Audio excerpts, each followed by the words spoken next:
Hello everyone, ফুলিমারি একাডেমিতে তোমাদের প্রত্যেককে স্বাগত। আজকে থেকে নতুন একটি পর্ব শুরু করলাম, জিকে জিএস এর প্র্যাকটিস সেট।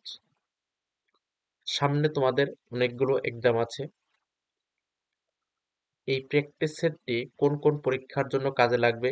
ডাব্লিউপি, কেপি সামনেই আছে, এবং এসএসসি জিডি 2025-এ যেটা এক্সাম হবে ফেব্রুয়ারি মাসে। এছাড়াও এসএসসি, এমটিএস এইসব পরীক্ষার জন্য খুবই গুরুত্বপূর্ণ। এবং সঙ্গে ডাব্লিউবিসিএস 2025 সালে যে এক্সামটা হবে প্রিলিমিনারি, সমস্ত পরীক্ষার জন্যই গুরুত্বপূর্ণ। এক কথায় বলতে গেলে তুমি যদি কম্পিটিটিভ যে কোনো পরীক্ষায় দাও না কেন,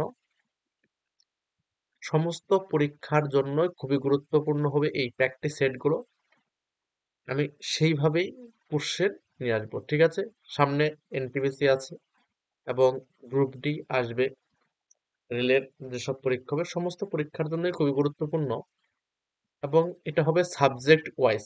আজকে যেমন সেট ওয়ানে আমি সায়েন্সের কোশ্চেনগুলো সলভ করাবো, এবং কোশ্চেনগুলো অবশ্যই পিওয়াইকিউ হবে।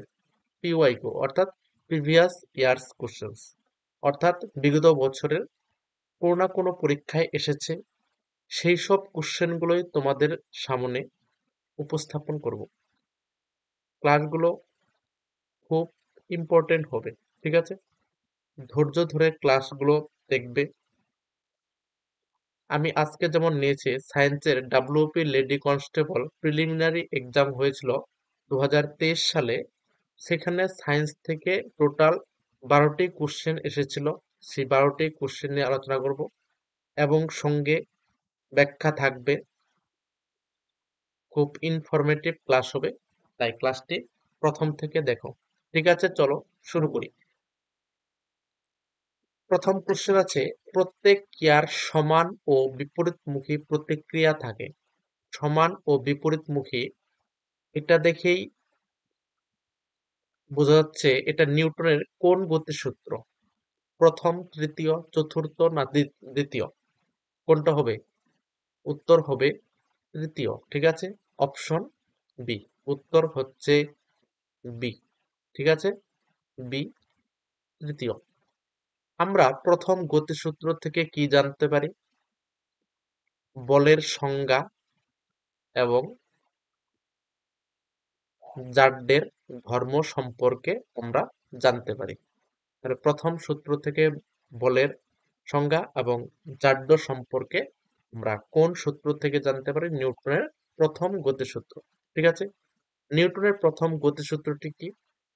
কোনো স্থির বস্তুকে যদি বাইরে থেকে কোনো বল প্রয়োগ না করা হয়, সেই স্থির বস্তু চিরকাল স্থির থাকবে, এবং গতিশীল বস্তু সারা জীবন গতিশীল অবস্থাতে থাকবে যদি বাইরের থেকে কোনো বল প্রয়োগ করা না হয়। এটি হলো নিউটনের প্রথম গতিসূত্র, ঠিক আছে? তাহলে এখানে এই প্রশ্নের ক্ষেত্রে সঠিক উত্তর হচ্ছে তৃতীয়, ঠিক আছে? Option B. নেক্সট, 2 নম্বর কোশ্চেন, কোষের সুইসাইড ব্যাক কোন অঙ্গাণুকে বলা হয়? অর্থাৎ আত্মঘাতী থলি। সুইসাইড ব্যাক বাংলার অর্থ কি? আত্মঘাতী থলি।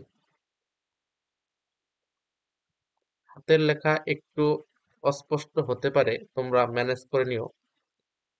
তাহলে কোষের সুইসাইড ব্যাগ বা আত্মঘাতী থলি কোষের কোন অঙ্গাণুকে বলা হয়? Option A centrosome, option B mitochondria, option C lysosome, এবং অপশন ডি রাইবোজোম। এখানে সঠিক উত্তর হচ্ছে অপশন সি লাইসোজোম। লাইসোজোমকে কি বলা হয়? কোষের আত্মঘাতী থলি। কেন বলা হয়? এই লাইসোজোম বিভিন্ন কোষকে ভক্ষণ করে ফেলে, অর্থাৎ এখানে মারা যায়। সেজন্য লাইসোজোমকে কোষের আত্মঘাতী থলি বলে। এবং মাইটোকন্ড্রিয়াকে কি বলা হয়? কোষের শক্তি ঘর বলা হয়। ঠিক আছে, মাইটোকন্ড্রিয়াকে কি বলা হয়? কোষের শক্তি ঘর। নেক্সট 3 নম্বর কোশ্চেন, শ্বাসমূল নিচের কোন উদ্ভিদে দেখা যায় না? এই শেষের শব্দটা বলেছে যায় না। পরীক্ষার সময় কিন্তু এটা কিন্তু গুলিয়ে যায়, কারণ অবশ্যই পরীক্ষাতে একটা চাপ থাকে, একটা প্রেসার কাজ করে মাথার মধ্যে, সেজন্য এটা গুলে যায়। তাহলে কোশ্চেন থাকলে খুব ভালো করে লক্ষ্য করবে কোশ্চেনে কি বলেছে, দেখা যায় অথবা দেখা যায় না। বেশিরভাগ কোশ্চেনে এই নয় কথাটা দিয়ে দেয়। ঠিক আছে, সুন্দরী, গেওয়া, কচুরিপানা, গরান। এখানে সঠিক উত্তর হচ্ছে কচুরিপানা, অপশন সি সঠিক উত্তর। সুন্দরবন অঞ্চলে দেখা যায় সুন্দরী গাছ, গেওয়া, গরান, এদের শ্বাসমূল দেখা যায়। কারণ শ্বাসমূল মানে এদের মূলগুলো মানে উপরের দিকে থাকে, অক্সিজেন গ্রহণ করার জন্য, লবণাক্ত অঞ্চলে অক্সিজেন গ্রহণ করার জন্য এদের মূলগুলো মাটির থেকে উপরের দিকে উঠে যায়, সেটাকে শ্বাসমূল বলা হয়। ঠিক আছে, তাহলে সঠিক উত্তর হচ্ছে কচুরিপানা। এই কচুরিপানা বাদে যে এখানে 3টে অপশন আছে, সুন্দরী, গেওয়া, গরান, এই 3টি উদ্ভিদের শ্বাসমূল দেখা যায়, কিন্তু কচুরিপানার শ্বাসমূল দেখা যায় না। তাহলে সঠিক উত্তর হচ্ছে কচুরিপানা। তাহলে এই কোশ্চেন গুলো সবই কিন্তু ডাব্লিউপি লেডি কনস্টেবলের। ঠিক আছে, 2023 সালের এক্সামে টোটাল 12টা কোশ্চেন এসেছিল সায়েন্স থেকে। সায়েন্স থেকে কিন্তু প্রতি পরীক্ষাতেই সবচেয়ে বেশি কোশ্চেন থাকে। আমি বলবো প্রথমে সায়েন্সটা ভালো করে বেসিক থেকে ক্লিয়ার করো, সায়েন্সের পর তোমরা স্ট্যাটিক জিকে ভালো করে পড়বে। যে কোনো পরীক্ষাতে স্ট্যাটিক জিকে থেকে ভালো রকমের কোশ্চেন আসে।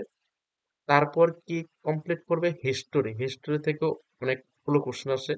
তারপর জিওগ্রাফি, জিওগ্রাফিটা ভালো করে পড়বে, ওয়েস্ট বেঙ্গলের জিওগ্রাফি এবং ইন্ডিয়ার জিওগ্রাফি।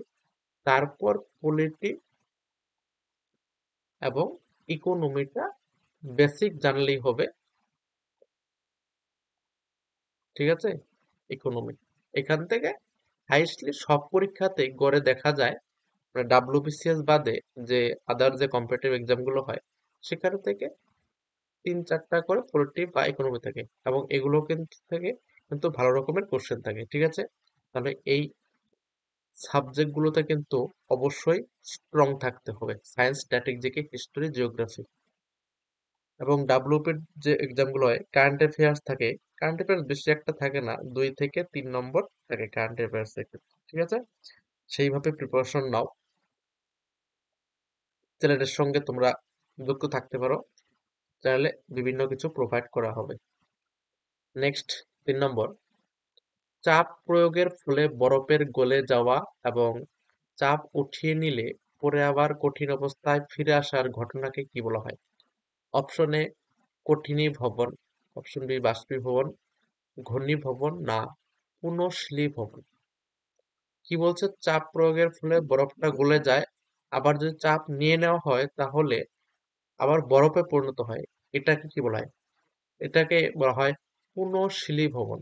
সঠিক উত্তর হচ্ছে অপশন ডি।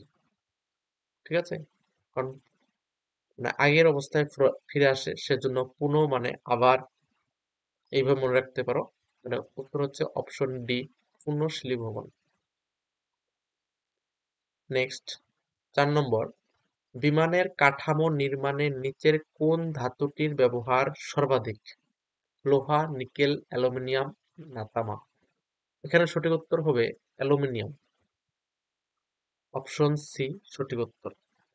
অ্যালুমিনিয়াম সবচেয়ে বেশি ব্যবহার হয়। এখানে একটা পয়েন্ট মনে রাখবে, অ্যালুমিনিয়ামের পারমাণবিক সংখ্যা 13, পারমাণবিক সংখ্যা, এবং যোজ্যতা, অ্যালুমিনিয়ামের যোজ্যতা হলো 3, এবং 13টা হচ্ছে কি পারমাণবিক সংখ্যা অথবা পরমাণু ক্রমাঙ্ক। ঠিক আছে, পারমাণবিক সংখ্যা বা পরমাণু ক্রমাঙ্ক অথবা ইলেকট্রন সংখ্যা। অ্যালুমিনিয়ামের পারমাণবিক সংখ্যা 13 এবং যোজ্যতা কত? 3। ঠিক আছে, এছাড়াও যদি অ্যালুমিনিয়ামের আকরিক মনে রাখো, বিভিন্ন আকরিক আছে। আকরিকের মধ্যে কি পড়ে? বক্সাইট, তারপর হচ্ছে গিবসাইট,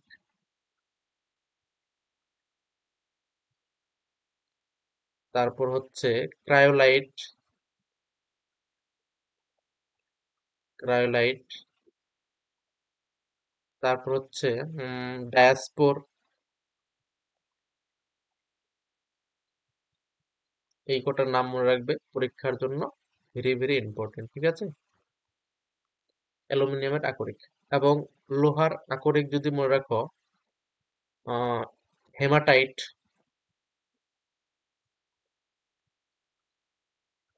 হেমাটাইট, সরি, হেমাটাইট,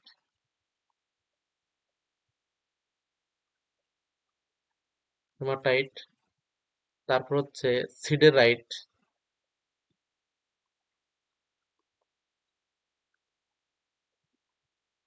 ঠিক আছে? এটা হচ্ছে লোহার আকরিক।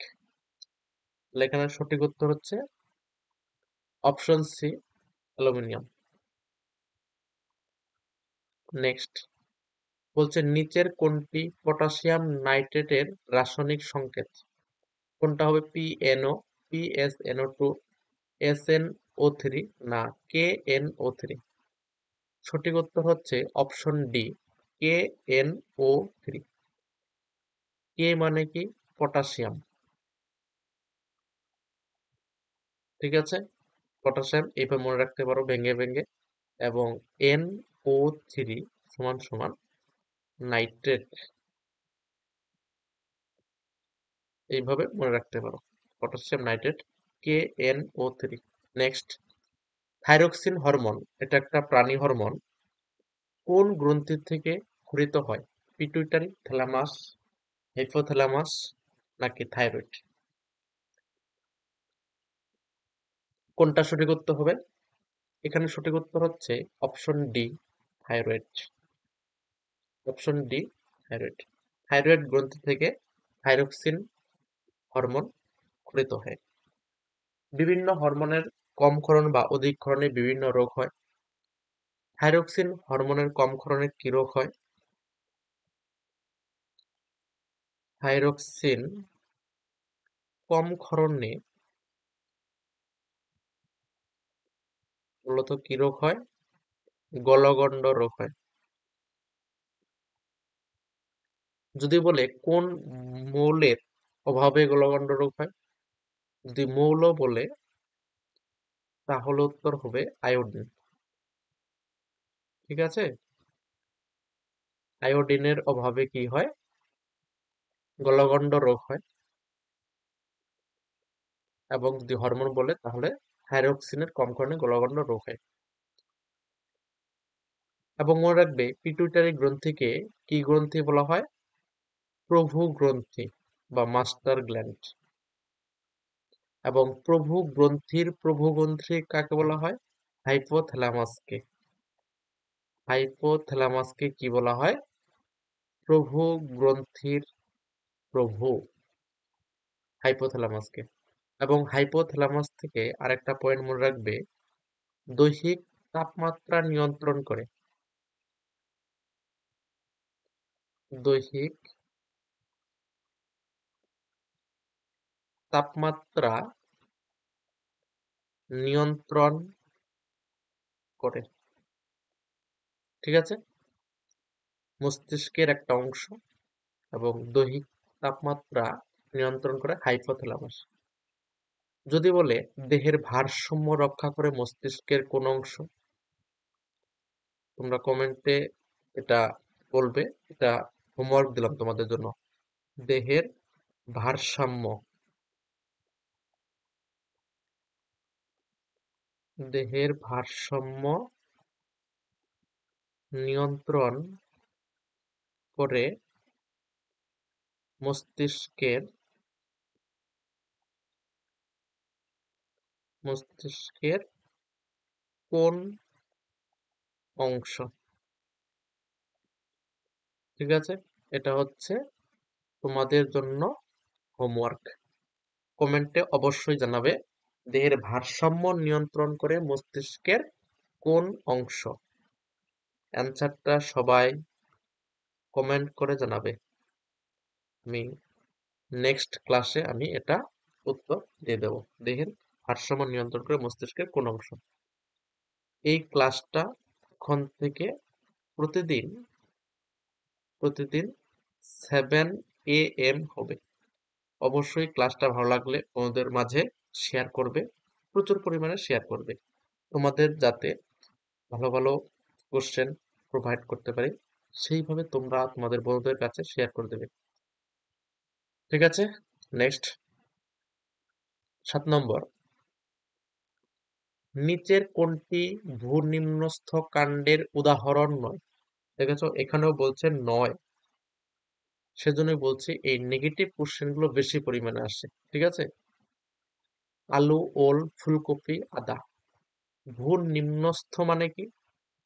ভূ মানে মাটি, নিম্ন মানে নিচে, অর্থাৎ মাটির নিচে, মাটির নিচে কাণ্ড থাকে, মাটির নিচের কাণ্ড। ঠিক আছে, তাহলে ভূনিম্নস্থ কাণ্ডের উদাহরণ নয় কোনটি? আলু মাটির নিচে জন্মায়, ওল মাটির নিচে জন্মায়, আদা মাটির নিচে জন্মায়। তাহলে সঠিক উত্তর হচ্ছে অপশন সি, ফুলকপি মাটির উপরে জন্মায়। ঠিক আছে, তাহলে সঠিক উত্তর হচ্ছে অপশন সি, সরি, ফুলকপি এটা মাটির নিচে জন্মায়, ভূনিম্নস্থ কাণ্ডের উদাহরণ নয়। তাহলে ফুলকপি হচ্ছে মাটির উপরে জন্মায়। ঠিক আছে, ভূনিম্নস্থ কাণ্ডের উদাহরণ নয়, সঠিক উত্তর হচ্ছে অপশন সি, ফুলকপি। নেক্সট 8 নম্বর কোশ্চেন, খুবই ইম্পর্টেন্ট কোশ্চেন, প্রায় সমস্ত পরীক্ষাতেই দেখা যায় ভিটামিন চ্যাপ্টার থেকে একটা কোশ্চেন থাকে। ভিটামিন চ্যাপ্টার কিন্তু খুব ভালো করে পড়বে, এখানে আমি বিস্তারিত আলোচনা করার চেষ্টা করব। Vitamin A, vitamin D, vitamin K, vitamin C. কোন ভিটামিনের বিজ্ঞানসম্মত নাম ক্যালসিফেরল? সঠিক উত্তর হবে ভিটামিন ডি। ঠিক আছে, ক্যালসিয়াম থেকে মনে রাখতে পারো ভিটামিন ডি। এবার ভিটামিন এ রাসায়নিক নাম কি? ভিটামিন এ রাসায়নিক নাম হচ্ছে রেটিনল। ভিটামিন কে রাসায়নিক নাম কি? ন্যাপথোকুইনন। ন্যাপথোকুইনন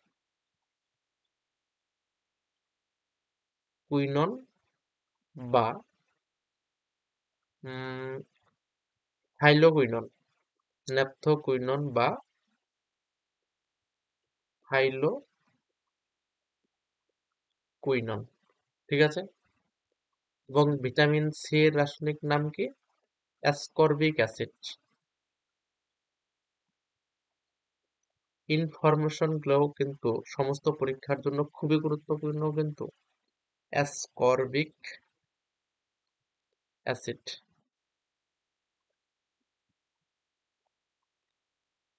এবার আরেকটা পয়েন্ট মনে রাখবে, কোন ভিটামিনের অভাবে কোন রোগ হয়? ভিটামিন এর অভাবে রাতকানা রোগ হয়।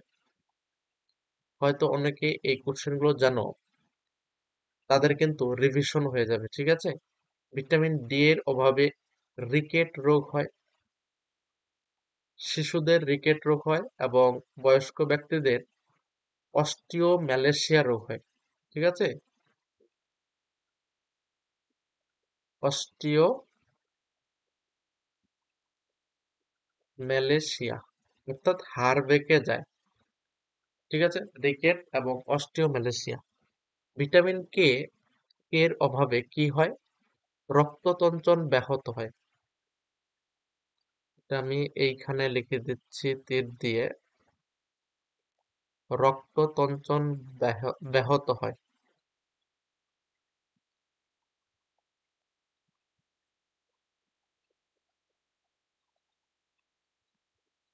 ঠিক আছে, রক্ততঞ্চন মানে কি? মনে করো তোমার কোথাও কেটে গেল, এবার কেটে গেলে 3-4 মিনিটের মধ্যে রক্তটা জমাট বেঁধে যায়। কিন্তু তোমার যদি ভিটামিন কে এর অভাব থাকে, সেই রক্তটা জমাট বাঁধতে অনেকক্ষণ টাইম লাগবে। ঠিক আছে? তাহলে রক্ত তঞ্চনে কে সহায়তা করে? Vitamin K. এবং ভিটামিন সি এর অভাবে কোন রোগ হয়? মুখে ঘা। ঠিক আছে? মুখে ঘা হয় ভিটামিন সি এর অভাবে, মুখে ঘা। নেক্সট কোশ্চেন, 9 নম্বর। হাইড্রোজেন গ্যাসের সাপেক্ষে নিচের কোনটি, সরি এখানে কোটি না, টাইপিং মিস্টেক হয়েছে, কোনটি সত্য নয়? Negative question. হলুদ বর্ণের, স্বাদহীন, দাহ্য, এটা গন্ধহীন হবে না, এটা হবে গন্ধহীন। ঠিক আছে? গন্ধহীন। তাহলে কোনটি সত্য সেটা আগে নির্ণয় করি। স্বাদহীন, এটা সঠিক, হাইড্রোজেন গ্যাসের কোনো স্বাদ নেই। দাহ্য অর্থাৎ জ্বলে, এবং গন্ধহীন, কোনো গন্ধ নেই। তাহলে কোনটি সত্য নয়? সঠিক উত্তর হবে অপশন এ, হলুদ বর্ণের। এটা হবে, এটা সত্য নয়। তাহলে এই ক্ষেত্রে সঠিক উত্তর হচ্ছে অপশন এ, হলুদ বর্ণের। নেক্সট কোশ্চেন, তরল ধাতু কোনটি? সোডিয়াম, সোনা, রূপা, পারদ। এটা আমরা সবাই জানি, পারদ হচ্ছে তরল ধাতু। অপশন ডি সঠিক উত্তর। পরবর্তী কোশ্চেন, প্রাকৃতিক নির্বাচনবাদের ন্যাচারাল সিলেকশন থিওরি প্রবক্তাকে? প্রাকৃতিক নির্বাচনবাদের প্রবক্তাকে? Option A Mendel, option B Lamarck, option C Newton, option D Charles Darwin. এক্ষেত্রে সঠিক উত্তর হচ্ছে চার্লস ডারউইন। অপশন ডি সঠিক উত্তর। চার্লস ডারউইনের একটি বই আছে, সেই বইটার নাম মনে রাখবে, the origin the origin of species. ঠিক আছে? এটা চার্লস ডারউইনের লেখা বই, একটা বই, এটা মনে রাখবে। প্রাকৃতিক নির্বাচনবাদের প্রবক্তাকে চার্লস ডারউইন। নেক্সট কোশ্চেন, কোনো একটি মাছকে জলের ভেতরে দেখলে সেটিকে ওর সঠিক অবস্থান থেকে একটু উপরে ওঠা অবস্থায় দেখা যায়। আলোকের কোন ধর্মের জন্য এটা হয়? মনে করো মাছ একটা জায়গায় আছে, কিন্তু কিন্তু দেখা যাচ্ছে একটু উপরে ওঠা অবস্থায় আছে। এটা আলোর কোন ধর্মের জন্য হয়? প্রতিফলন, অভ্যন্তরীণ পূর্ণ প্রতিফলন, না বিচ্ছুরণ, না প্রতিসরণ? এক্ষেত্রে সঠিক উত্তর হচ্ছে অপশন ডি, প্রতিসরণ। ঠিক আছে? প্রতিসরণ কাকে বলে? মনে করো এটা একটা মাধ্যম, এখানে যদি একটা আলো ফেলা হয়, মনে করো এখানে একটা আলো ফেললাম, ঠিক আছে? এবার এই আলোটা সোজা না গিয়ে কি হবে, একটু বেঁকে যায়। ঠিক আছে? আলোটা এই দিকে যায়, এটাই হচ্ছে প্রতিসরণ। এটা কি? প্রতিসরণ। তাহলে দেখো, তাহলে এই দিকে যাচ্ছে, কিন্তু এদিকে যাওয়ার কথা, একটু বেঁকে যাচ্ছে। তাহলে এই এই ক্ষেত্রে এটা হচ্ছে যে সঠিক অবস্থানে দেখাচ্ছে না, একটু উপরে দেখাচ্ছে, সেজন্য এটা উত্তর ডি, প্রতিসরণ হবে। ঠিক আছে? নেক্সট। ঠিক আছে? এই 12টি কোশ্চেন ছিল ডাব্লিউপি কনস্টেবল, লেডি কনস্টেবলে 12টি কোশ্চেনে ছিল। 12টি কোশ্চেন আলোচনা করলাম। এখান থেকে তোমরা একটা ধারণা নেওয়ার চেষ্টা করবে বিভিন্ন পরীক্ষায় কোন ধরনের কোশ্চেন আসে। ঠিক আছে? আমি এইভাবে সিরিজটি কন্টিনিউ করব। প্র্যাকটিস সেট টুতে প্র্যাকটিস সেট টুতে আমি স্ট্যাটিক জিকে নিয়ে আলোচনা করব। ঠিক আছে? স্ট্যাটিক জিকে কোন পরীক্ষার? WP lady constable. এই পরীক্ষারে লেডি কনস্টেবল 2023 সালে যে এক্সামটা হয়েছিল সেখানে বেশ কয়েকটি স্ট্যাটিক জিকে কোশ্চেন এসেছিল। সেই কোশ্চেন নিয়ে আমি আলোচনা করব। তাহলে ক্লাসটি যদি ভালো লেগে থাকে অবশ্যই লাইক করে দিও এবং চ্যানেল নতুন হলে অবশ্যই সাবস্ক্রাইব করে দিও এবং বন্ধু বান্ধবদের মধ্যে শেয়ার করে দিও। এবং এই পিডিএফটা যদি তোমাদের লাগে তাহলে ডেসক্রিপশনে দেখবে আমাদের টেলিগ্রাম চ্যানেলের লিংক আছে। লিংকে ক্লিক করে টেলিগ্রাম চ্যানেলে যুক্ত হয়ে যেও। সেখানে এই পিডিএফটি দেওয়া থাকবে। ঠিক আছে? এবং যারা পিডিএফটা পাবে পিডিএফটা তোমাদের বন্ধুদের মাঝে শেয়ার করবে তারা এই যে একটা লিংক আছে পিডিএফে আমি একটা লিংক দিয়ে দিচ্ছি জয়েন আওয়ার টেলিগ্রাম চ্যানেল আমাদের টেলিগ্রাম চ্যানেলের লিংক আছে এখানে যদি ক্লিক করে আমাদের টেলিগ্রাম চ্যানেলে যুক্ত হতে পারবে। ঠিক আছে? জয়েন হতে পারবে। বন্ধুদের বলে দেবে পিডিএফ এর উপরে লিংক আছে সেখানে ক্লিক করে জয়েন হতে পারবে। এবং আমাদের টেলিগ্রাম চ্যানেলে এভরিডে 3 PM এবং 9 PM মক টেস্ট হয়। এবং ক্লাসটি ভালো লাগলে অবশ্যই লাইক দিয়ে দিও এবং তোমাদের জন্য কিন্তু একটা হোমওয়ার্ক দেওয়া আছে। তোমরা হোমওয়ার্কটা অবশ্যই কিন্তু কমেন্টে জানাবে। দেহের ভারসাম্য নিয়ন্ত্রণ করে মস্তিষ্কের কোন অংশ? পরের ক্লাসে আমি এটার উত্তর বলে দেব। ঠিক আছে? Thank you.